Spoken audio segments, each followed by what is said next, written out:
Warangal parliament Congress party అభ్యర్థి కడియం కావ్య భారీ మెజార్టీతో విజయం సాధించగా దేవరుపల మండల కేంద్రంలోని జనగామ సూర్యాపేట రహదారి చౌరస్తాలో దేవరుపల మండల కాంగ్రెస్ పార్టీ అధ్యక్షులు నల్ల శ్రీరాములు ఆధ్వర్యంలో టపాసులు పేల్చి ఆనందంతో రంగులు చల్లుకొని కిలోమీటర్ మేర డీజే పాటలకు స్టెప్పులు వేస్తూ సంబరాలు జరుపుకున్న దేవరుపల మండల కాంగ్రెస్ పార్టీ శ్రేణులు. ఈ సందర్భంగా నల్ల శ్రీరాములు మాట్లాడుతూ పాలకుర్తి నియోజకవర్గం నుంచి పార్లమెంట్ నియోజకవర్గ అభ్యర్థి కడియం కావ్యకు భారీ మెజార్టీ ఇచ్చిన ప్రజలకు తెలుపుతున్నానని, రాహుల్ గాంధీ ప్రతిష్టాత్మకంగా చేపట్టిన భారత్ జోడో యాత్రతో దేశ ప్రజలు కాంగ్రెస్ పార్టీకి బ్రహ్మాండమైన తీర్పునిచ్చారని, త్వరలో రాహుల్ గాంధీ భారతదేశ ప్రధాని కాబోతున్నాడని తెలిపారు.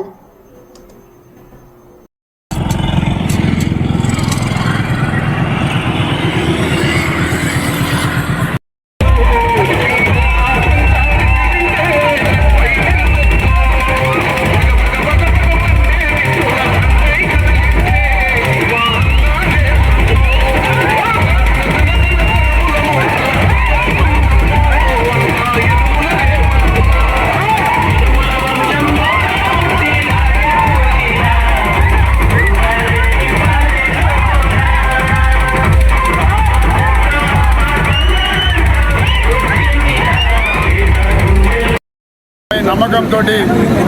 ప్రాంతంలో ఉన్నటువంటి మా ఎమ్మెల్యే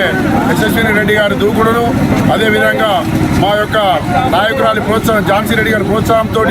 పాలకుర్తి ప్రజలు మాపై నమ్మకంతో 56,000 మెజార్టీ ఇచ్చినందుకు వారికి ప్రత్యేక ధన్యవాదాలు తెలియజేస్తున్నాం. అదేవిధంగా మతాల మధ్య కులాల మధ్య శిక్షలు పెట్టి దేశంలో ఉన్నటువంటి వ్యవస్థను విచ్ఛిన్నం చేస్తున్నటువంటి సందర్భంలో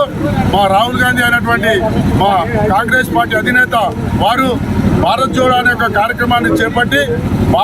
భారతదేశంలో ఉన్న కులాలను మతాలను ఐక్యత చేసినటువంటి ఘనత మా రాహుల్ గాంధీ గారిది. అదేవిధంగా మా పై నమ్మకం ఉంచి ఇన్ని మెజార్టీగా మాకు మద్దతు పలికినటువంటి రాష్ట్రాలకు, అదేవిధంగా మా కార్యకర్తలకు అందరికీ హృదయపూర్వక ధన్యవాదాలు తెలియజేస్తూ, ఈ విధంగా రానున్నటువంటి భావి ప్రధానమంత్రి మా రాహుల్ గాంధీని అతి త్వరలోనే ప్రధానమంత్రిగా చూస్తామని ఆశిస్తూ ఈ అవకాశం ప్రజలకు ధన్యవాదాలు.